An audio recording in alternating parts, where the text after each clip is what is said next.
সুপ্রিয় শিক্ষার্থী বন্ধুরা, কেমন আছো?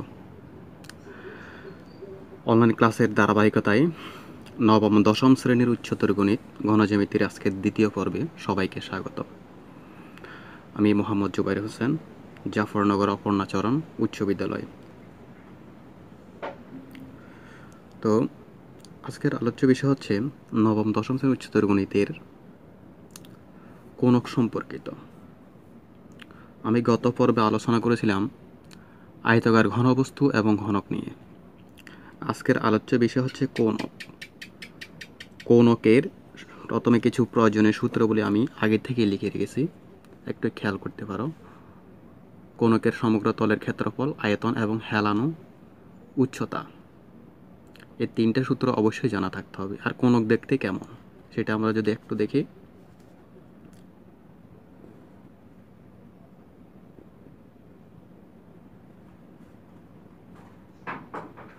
এটা হচ্ছে ভূমি, এটা হচ্ছে ভূমির ব্যাসার্ধ, আর এটা হচ্ছে উচ্চতা, আর এটা হচ্ছে হেলানো উচ্চতা। এটা হচ্ছে হেলানো উচ্চতা,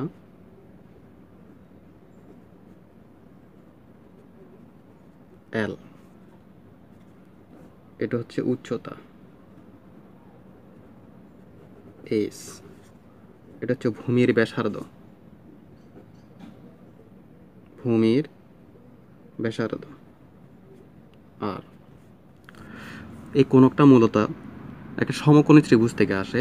একটা যদি আমরা যদি খেয়াল করি, এই যে আমি যদি একটা সমকোণী ত্রিভুজ যদি অঙ্কন করি, এই যে এটা সমকোণী ত্রিভুজ। সমকোণী ত্রিভুজের এটা কি? এটা হচ্ছে অতিভুজ। আর এটা কি? এটা হচ্ছে লম্ব। আর এটা হচ্ছে ভূমি, এল, এইচ, আর। আর পিথাগোরাসের সূত্র অনুযায়ী আমরা যদি একটা সূত্র ব্যবহার করি, অতিভুজ স্কয়ার সমান লম্ব স্কয়ার যোগ ভূমি স্কয়ার। আর এখান থেকে আমরা যদি আর এর মান, এল এর মানটা বের করি, L equal to root over S square plus R square. তো আমরা এভাবে সূত্রগুলো প্রমাণ আনতে পারি। যে তিনটে লিখছি, এই সূত্রগুলো আমরা একটু দেখি। সমগ্র তলের ক্ষেত্রফল ফাই আর ইন্টু আর প্লাস এল, ফাই আর ইন্টু আর প্লাস এল মনে রাখতে হবে। আয়তন 1/3 ফাই আর স্কয়ার এস, আর হেলানো উচ্চতা হচ্ছে এ এল equal root over a square plus R square. এই যে কিছুক্ষণ আগে আমরা যেটা লিখলাম আর কি, এটা সমকোণী ত্রিভুজ আকারে লেখা যায়। এখন আমরা একটা অঙ্ক নিয়ে আলোচনা করব, যে অঙ্কটায় তোমাদের বইয়ের মধ্যে আছে, তোমার বইয়ের 11 নং অঙ্কটি। একটি সমবৃত্ত ভূমিক কোণকের উচ্চতা 8 সেন্টিমিটার, ভূমির ব্যাসার্ধ 6 সেন্টিমিটার হলে সমগ্র তলের ক্ষেত্রফল ও আয়তন নির্ণয় করুন। যেহেতু আমরা সূত্রের সাথে পরিচয় হয়ে নিয়েছি, নিশ্চয় আমরা অঙ্কগুলো পারব। সমবৃত্ত ভূমিক কোণকের উচ্চতাকে আমরা এইচ দ্বারা প্রকাশ করি। এই যে কোণকের উচ্চতা এইচ 8 সেন্টিমিটার, ভূমির ব্যাসার্ধ আর ইকুয়াল টু 6 সেন্টিমিটার। যখন আমরা সমগ্র তলের ক্ষেত্রফলের সূত্র ব্যবহার করব, নিশ্চয়ই তোমরা দেখেছো সেখানে এল এর মানটার প্রয়োজন হচ্ছে। তো আমরা যদি এল এর মানটা নিয়ে আসতে চাই, তাহলে কি করতে হবে? হেলানো উচ্চতা L equal root over H square plus R square. তো এইচ এর মান কত? 8, এটা 6, তাহলে 64 plus 36 root over 100 equal 10 centimetre. তাহলে আমরা হেলানো উচ্চতা পেয়ে গেছি, এল এর মানটা। তো সমগ্র তলের সূত্র ব্যবহার করে আমরা বাকি অঙ্কটা করব। সমগ্র তলের ক্ষেত্রফল পাই আর ইন্টু আর প্লাস এল বর্গ একক। তো পাই এর মান 3.1416, আর এর মান যেটা বই প্রশ্নে ছিল 6 সেন্টিমিটার, 6 সেন্টিমিটার প্লাস এল এর মানটা আমরা বের করছি 10। 3.1416 6 সেন্টিমিটার, এখানে যদি যোগ করি তাহলে হবে 16 সেন্টিমিটার।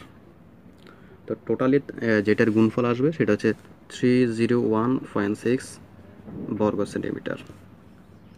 ক্ষেত্রফল সবসময় বর্গ সেন্টিমিটার হয়, মনে রাখবা। তার একটা আছে আয়তন, সমগ্র তলের আয়তন।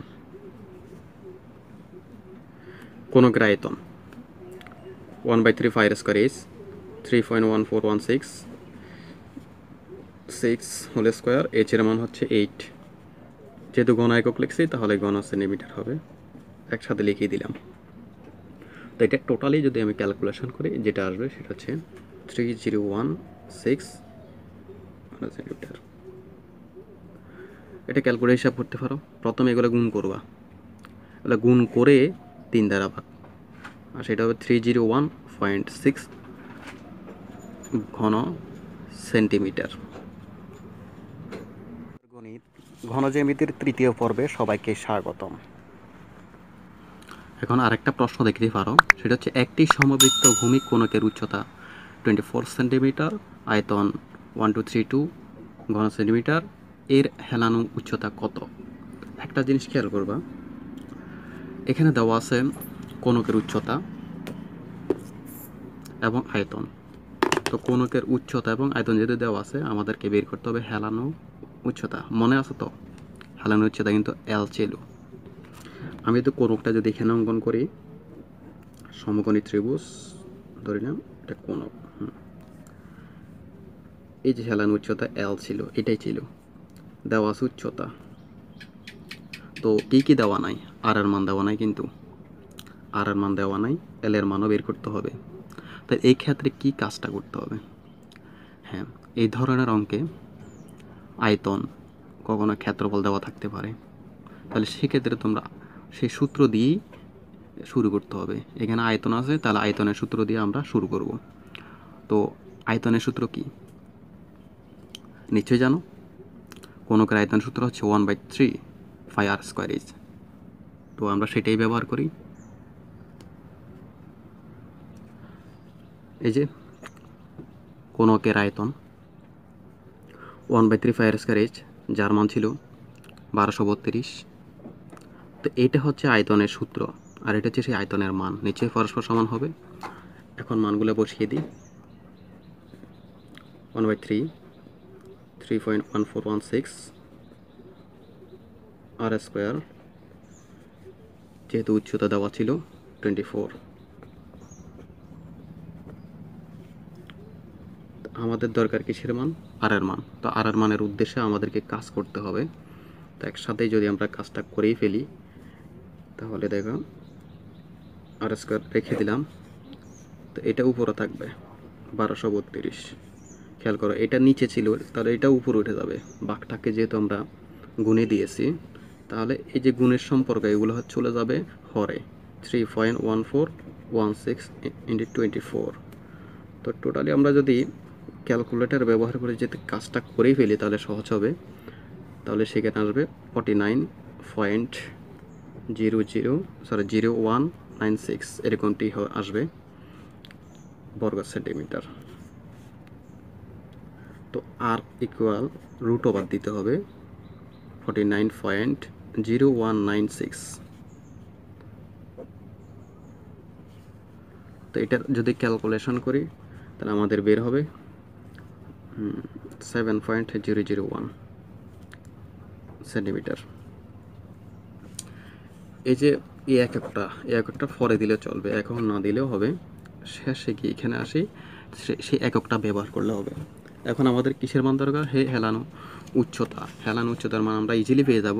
আমরা সূত্রের মধ্যে আলোচনা করেছিলাম যে কোণকটা আসে একটা সমকোণী ত্রিভুজ থেকে। মনে রাখবা, কোণক আসে সমকোণী ত্রিভুজ থেকে। সমকোণী ত্রিভুজের মাধ্যমে কোণক গঠিত হয়। এর বৃহত্তর বাহুর চতুর্দিকে যদি যে কোনো একটা বাহুকে ঘুরিয়ে দিই, তাহলে সেটা কোণক হয়ে যাবে। আর আয়তাকার ঘনবস্তুর বৃহত্তর বাহুর চতুর্দিকে যদি আমরা ঘুরিয়ে দিই, তাহলে সেটা কিন্তু বেলন অথবা সিলিন্ডার হয়। এটা মনে রাখবে। তো হেলান উচ্চতা L equal root over h square plus R square.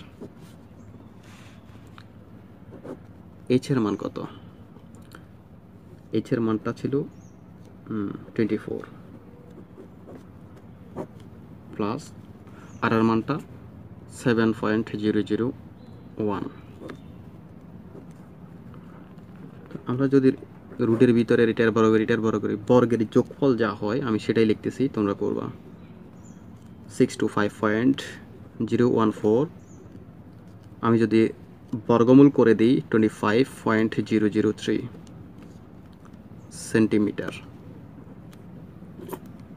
এটা অ্যান্সার। তো ক্লিয়ার তো? নিশ্চয়ই সবাই বুঝতে পেরেছ।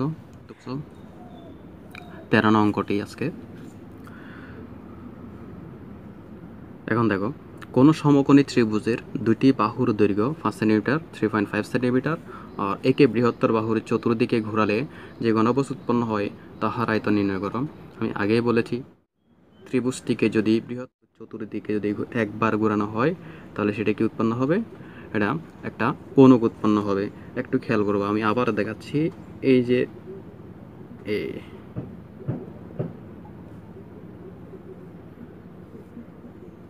তো এখানে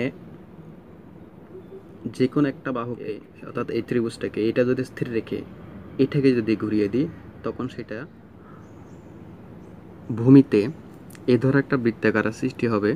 আমি যদি এপাশে একটা হেলানো তল অঙ্কন করে দিই তাহলে সেটা একটা কোণক হয়ে গেল।